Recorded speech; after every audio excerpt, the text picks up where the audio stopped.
So one of the keys to getting words and context questions correctly is to be able to identify what are called context clues. So what exactly is a context clue? Well, the word context just means the surrounding information. Right? So it's all of the not underlined words that you see in the passage. So it could be words like valued team members. Within just a few days, they were handling complex tasks, right? Such mastery. These could be some examples of context, just the surrounding information. Now, what are clues? You guys know what clues are, but a clue is nothing more than just a key piece of information. On the SAT, this key piece of information could be one word, it could be a short phrase, or it could be an entire sentence, right? It can sometimes even be like punctuation marks or a transition word. But these clues is going to hint at or indicate what the correct word should be. So, your job is when you're reading the passage and answering words and context questions, you want to pay attention to the flow of ideas. You want to pay attention to how the ideas develop right as you're reading each sentence in the passage. Now, you don't have to understand every word perfectly, and you don't have to understand everything so precisely and exactly. Just try to get a general sense of what the information is talking about, right? So, what is the writer talking about here? What is the writer talking about in the next sentence? And how did the ideas progress? The more that you pay attention to the context and try to understand what's being said, the better you'll be able to recognize context clues. Now, every single question type on the SAT has certain context clues that you want to be aware of. So, for words and context questions, some of the context clues could be like synonyms or antonyms of a word. They could be definitions of something that was mentioned previously. It could be an explanation, a clarification or like a restatement of what was mentioned before. So the SAT likes to put context clues like later on in the passage, or sometimes even before the underlined portion. But the information that's given later on in the passage might be explaining or restating what was mentioned previously, which is going to be really important when you're trying to figure out what the underlying meaning of what the underlying word should be. So you want to pay attention to that. There's a couple of other types of context clues that we'll cover when we get to it, but without wasting too much time, I want to jump into this question for you guys and really focus on the context clue that'll help you to choose the correct answer. Okay, now, if this is the first time that you guys have seen this question, and you guys want to answer it or solve the question on your own, you guys can pause the video now and just come back to us when you're done. Okay, great. So welcome back. So the context clue in this passage is going to be the second sentence here. Within just a few days, they were handling complex tasks that usually require weeks of training. Right? So this sentence, what it's doing is it's explaining the new intern's ability to learn. Right? We know that they were handling these difficult tasks that normally take weeks of training to do. They were handling these tasks within just a few days. So it really shows you their ability to learn. They were able to learn really quickly and really well, right? And that's going to be important because the underlined blank here, we have to choose a word that really describes their ability to learn and adapt. So that second sentence, that context clue, is going to tell us the direction of the word, right? It's going to tell us that the word that we're looking for is going to be some kind of positive description about these interns' ability to learn and adapt. So the second sentence is a context clue, and specifically the type of context clue that it is, it's just an example or an explanation of something that was mentioned previously. In other words, the second sentence just gives you an example of, it shows you or gives you an example of the intern's ability to learn, right? And so that's going to determine what type of word we're going to use. So now once you kind of recognize the context clue, then and only then, right, do you want to look at the answer choices. So don't start looking at the answer choices too soon because you might get confused, right? You want to first, after you read the passage, try to determine what type of word you're looking for in the underlined blank and try to see the context for supporting information, right? Information that really helps to support the type of word that you're looking for. And one more thing that you can do is maybe think of a word that you would put in, or think of like a phrase. Maybe it's a couple of words. But try to come up with your own answers to the underlined blank. It doesn't have to be super fancy, right? But maybe here you could say, due to their quick ability or their good ability to learn and adapt, right? Something like that. Just kind of gives you this sort of direction of the type of word that you're looking for. Another tip that I could give you here is a lot of times you can play this positive and negative game, right? Because we know the context really describes a new intern's ability to learn in a very positive way. So we know we're looking for a positive word here, right? As our in our underlined blank. And so based off of that information now, based off of those clues, you can now start to look at your answer choices. Now, another tip that I'll share with you guys that a lot of high level scores, a lot of 1% scores on the SAT do for words and context questions is that they don't start looking at the answers in order, right? What a lot of well-trained and skilled test takers do is that they start with the words that they're most confident about. And I would recommend that you guys do that too. Start with the word whose definition or meaning you're most certain about. And then from there, you can plug it into the sentence and read it to see if it makes sense, to see if it's a good fit. If it is, then that's going to be your answer. Right? If it's not, then you can eliminate that answer choice and move on to the next word that you're most confident about. And you can keep doing this until you're down to one answer choice. Sometimes you might be down to two. Now, one of the things that you have to know about these questions is there's a little bit of luck involved. And so what I mean by a little bit of luck is that you're not going to always know the meaning to every single word that is an answer choice, right, to these questions. In those cases where you don't know the meanings of maybe one word or two words in the answer choices, that's okay. Like, don't freak out, don't panic, don't focus on the words that you don't know the meanings of. Instead, you want to focus on, right, what is in your control. You can focus on the words that you do know the meanings of first. Because like I said before, one of two things will happen. Either you'll choose that word, right, because it makes sense when you plug it back into the passage and it's supported by the context or the surrounding information, right? At which point you don't even have to think about or consider these other words that you don't know the meanings of. Or the second thing is that you'll cross it out.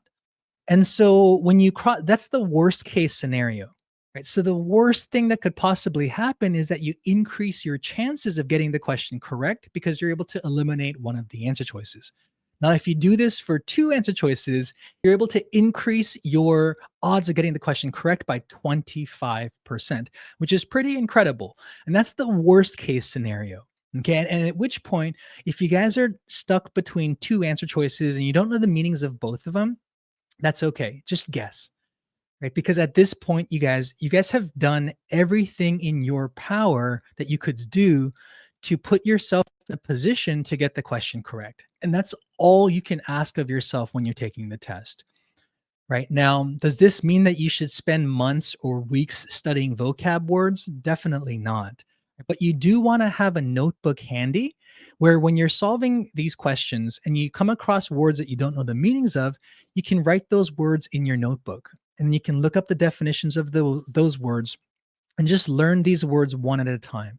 But the most important thing is that you practice solving words and context questions because what's more important than memorizing words, because the odds of you getting a word that you studied, right, for a couple of weeks is very, very slim. There's a very, very, very, very, very small chance that the word that you studied will show up on your test. So what's much more important than memorizing words is really establishing the process, right, of how to answer these questions. You want to establish that habit, and that habit takes a lot of training, right? So when you're solving these questions outside of the actual test, you can take your time with it and just go step by step. Right? This way you're kind of conditioning yourself. You're training yourself to solve these questions in a step-by-step manner. That way, when you're taking the test and under a lot of time pressure and stress, you'll know exactly what to do because you've done it thousands of times before. That's going to be much more important for you and your score than memorizing a bunch of words. Okay, so don't spend a lot of time doing that. So when we look at the answer choices to this question, right, like a word, I know the meanings of all four of these words very well, but it might not be the case for you, right? So if you don't know the meanings of some of these words, and try to use that strategy that I talked about. right? Where you start with the word that you're most confident about in terms of its meaning, and then either you plug it in, you read it to see if it makes sense, you'll read it to see if it's supported by what was said in the context, and if it is, then you can choose that answer and then you're done, right? If not, then you can cross it out and then move on to the next most confident word. Yeah, but for me, the word remarkable really jumps out as a correct answer, and the reason why is I know it's a positive word and I know the meaning of remarkable just means like outstanding or like incredible, right? So when I plug this into the passage, it says, now the passage reads, the new interns quickly became valued team members due to their remarkable ability to learn and adapt. Now, does that kind of make sense to you guys? Is the meaning of the sentence clear and straightforward when you plug in remarkable? Just to say, well, yeah, it is, right? Because that gives you a very good reason as to why they became valued team members. And also, is it going to be supported by the context, right? So, remarkable ability to learn and adapt just means they had an outstanding or an incredible ability to learn and adapt. Right now, is that going to be supported by the context? Well, we know that it is because we already checked. That second sentence gives us an example of how remarkable their ability to learn really was. Right? They were able to learn difficult things in just a few days when it normally takes weeks to do so. So, because all of those sort of clues kind of tell us, hey, that this is correct, at this point, you guys, you don't have to stress looking at the other answer choices because that is going to be your correct answer. The SAT is not going to be too tricky and give you two answer choices that could kind of sort of fit, right? One of these answer choices is always going to be correct. And what you have to know about the correct answer to words and context questions is when you plug in the correct answer back into the passage, the meaning of the sentence is going to be logical. It's going to make sense, right? So that's why I asked you that question. When you plug in this word remarkable and read the sentence, is the meaning clear and straightforward? Because if it is, then you know you're on the right track to this being correct. And then just check another thing, right? Just check to see if it's supported by the context, right? So this is where your ability to be able to identify context clues comes in really, really handy. So we know one of those context clues is going to be an explanation of what was previously mentioned, right? So the second sentence explains or gives an example of the ability to learn and adapt, right? And that's the word that we're looking for. We're looking for a word that describes what their ability was like, right? So we know that, right, this word remarkable is also going to be the most precise word because it's supported by something that the passage says. Okay. A mistake that students make here is that they ignore the passage and they just think about the meanings of these words in isolation, right? And if they're just only looking at one sentence or one part of a sentence and they think that it makes sense, that's a mistake. You always want to consider the larger sentence or the larger passage, right? Don't get stuck just only looking at one part of a sentence because if you do that, a lot of these words could fit. Right? You have to zoom out and kind of consider other things that were talked about in the context to support the correct answer. Okay. So this is going to be why B will be the correct answer. Now, a couple of things to mention about the wrong answers. So the SAT creates, patterns or certain types of wrong answer choices, right? And one of those types of wrong answer choices that you want to be aware of is like a contradictory meaning. So contradictory just means the opposite meaning of what the correct word should be, right? So if we know that the ability of these interns is positive, well, then a word that contradicts that is going to be a word that tells you that the ability to learn was negative, right? So they had a negative ability or a bad ability to learn, right? And so what are some answer choices that fall under this category? It would have to be mediocre because mediocre means average. Why would the interns become valuable if they just had an average ability to learn? And then average ability to learn also doesn't fit logically or make sense, right? If they're able to handle difficult things within just a few days. And so this is why we can cross out A. It's because it contradicts the information or the context that's given in the passage. And same thing with indifferent as well. So indifferent means that you just don't care, or you're apathetic to something, right? And so that word also doesn't fit logically, kind of contradicts the information. Why would interns become valuable team members if they just don't care, right, about their ability to learn. It doesn't make any sense, and it's kind of the opposite, right, of the type of word that you're looking for. So we can cross out C as well because it contradicts the information. Now another type of wrong answer choice that you might see for words in context questions are just words that are completely irrelevant. They just don't fit at all. And these types of answer choices, when you plug them back into the sentence, your brain struggles to understand the meaning, right? And that doesn't necessarily happen when you plug in words like mediocre. When you plug in mediocre and you read the sentence, you understand what it's saying, but you know it doesn't make any sense because it has the opposite meaning. So that's very clear to you, right? But when you plug in an answer choice that has a completely irrelevant meaning, meaning that it doesn't fit at all based off of the context of the sentence and what the passage is talking about, in those cases, your brain's going to struggle to even make sense of it.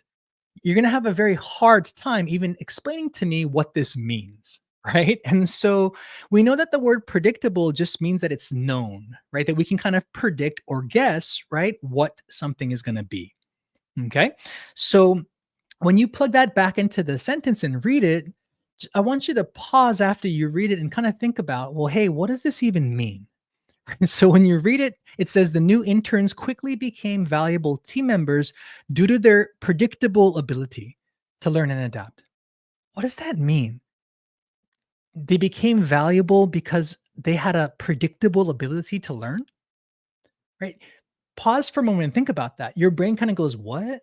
What did I just read? Right? It has a hard time kind of making sense, right? Or meaning out of what you read. Okay, and that's a good thing, you guys, because when you kind of get that sense where you can't quite understand the meaning of something, you struggle to understand what it even means, you struggle to even make sense of the sentence itself, you know that's a characteristic of a wrong answer choice, or at least you do now. Okay, so knowing that can be really powerful, right? Because sometimes students will overthink these questions. The SAT is not trying to trick you. If you think that the SAT is tricking you by saying, oh man, this is very difficult and I'm confused, so this might be the correct answer, right? Then you're tricking yourself, right? That's the only trick the SAT will play on you. Like I said, the correct answer when you plug in the correct word into the sentence is going to make a meaning that's going to make sense. The meaning when you plug it in is going to be straightforward. It's going to be easy to understand, and it's going to be logical based off of the other information that was given in the passage. But on the other side, when you have that characteristic where you can't even make sense of anything, you know that's a sign that this might be an incorrect answer. Okay, so that can be helpful for a lot of students, especially if you kind of second guess yourself. Don't, right? Trust yourself, because if you know the meaning of predictable and you plug it into the sentence, but now the meaning of the sentence doesn't make any sense, you know it's going to be wrong. Okay, now, of course, the exception is when you don't know the meanings of words, right? Then of course you can't make sense of the sentence because you don't know the definition of the word. So I'm not talking about those cases. In those cases, just use the strategy that I talked about earlier, right? Where if you're down to two answer choices that you don't know the meanings of any of them and you're just randomly guessing, just choose one and move on. Don't look back. The meaning of a word isn't going to magically appear, right, in your head when you're taking the test. That doesn't happen, right? If you don't know the meaning of a word, you don't know the meaning of a word. Okay, if you kind of know the meaning of a word, then you might want to spend some time kind of thinking about where have I heard this before and what does it mean. But if you don't, you don't though, right? And that's okay. Like I said, the thing that you want to do for these questions is just you want to put yourself in a position to be successful on this test. And by working through these questions in a step-by-step manner like we just did, paying attention to what the passage is saying, trying to identify what your context clues are, right?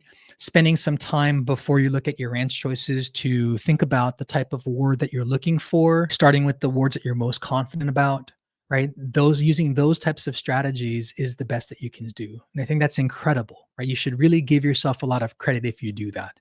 Because one of the things that a lot of you guys don't understand is when you're taking the test, you're going to be under a lot of time pressure and stress. When you're under stress, you can't think very clearly. When you can't think clearly, you start scrambling and you start to panic, right? And in those kind of cases, you'll just end up randomly guessing something, right? Without even knowing really what you're doing.